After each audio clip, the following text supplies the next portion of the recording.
How would you compare Tinder to other apps such as Hinge or Happen or others that are on the scene? And are they all the same, or do they have different purposes and pros and cons? And if so, which ones for what?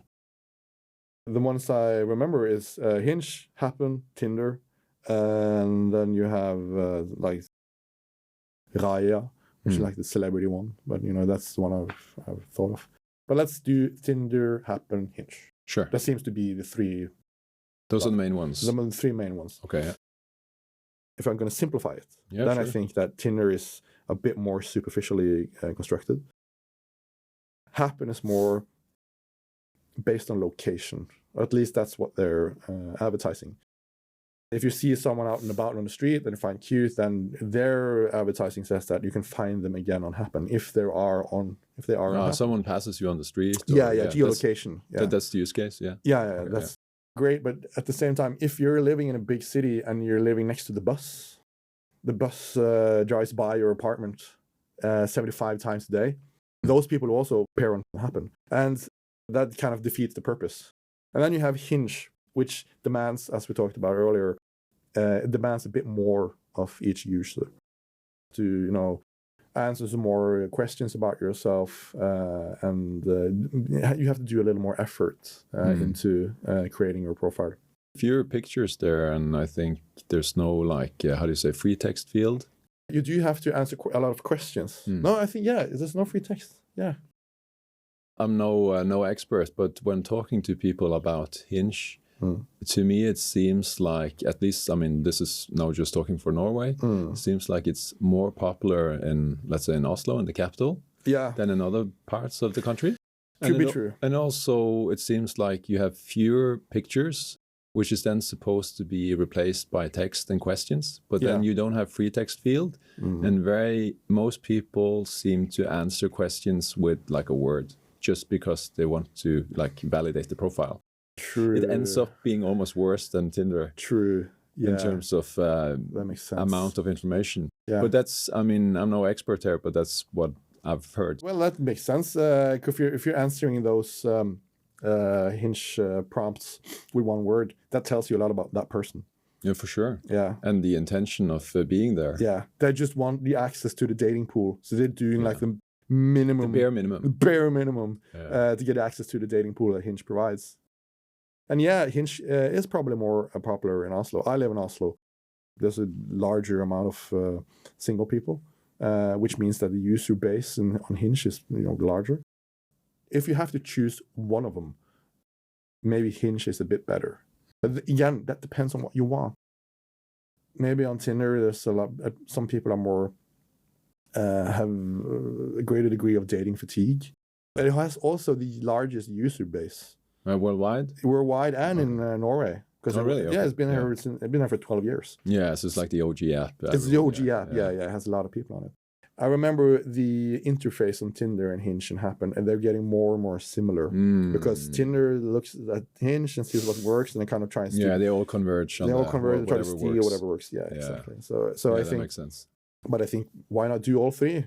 I was going to say, because maximize your portfolio. Dip your toe in all the ponds. But it seems to me also that, or I'm getting the sense that a lot of people who are single today are just have a profile on most of the platforms rather, or dating apps. In the case there might have been earlier, where you sort of, okay, if you're into this, then you use this app. No, everyone is on every platform, so it doesn't really make any difference. Yeah.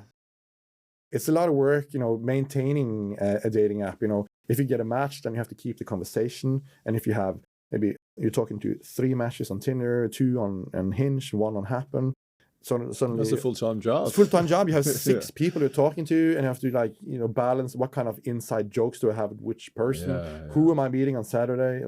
Limit the amount of people you're talking to, and make a choice. Yeah, make a choice on who you're talking to, and try to get to know them, give them a chance. Yeah, and then because you'll find the answer faster if you kind of focus a little bit. Yeah, if you focus on one person at a time, you'll find the answer a lot faster. One thing we haven't touched on so far is sort of pay versus not pay. I mean, most of these apps have premium subscription or gold or platinum, whatever they call it. But there's like either you have it for free or you pay. Like, what are your thoughts, reflections, intuitions on should people pay for the app? Would they get more out of it? Should they not pay? Like, what makes sense? Paying for dating apps, I think, could be a necessity, depending on your intention. Because as we talked about earlier, there are a lot more men on, let's say, Tinder than there are women. And remember that these dating apps, they're not there really to help you find love. They're there to make money. And their kind of key target audience is single men.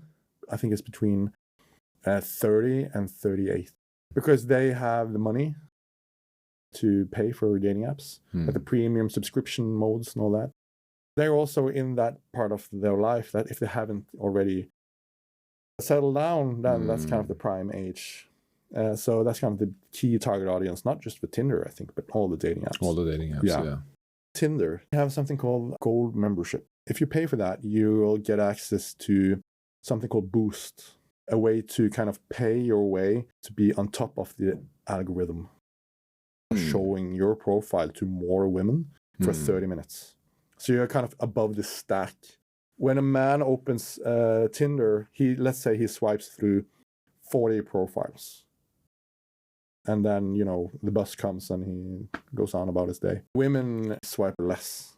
They do a more conscious choice. They go through maybe 6, 7, and then they put the phone away. As a man, then you have to pay to be one of those 6, 7. Maybe if you start using Boost, where your profile is added to the top of the stack for 30 minutes, on Sundays between 7 and 8. In the evening? In the evening. Okay. That's the best way to do it. And now everyone will do it probably, but...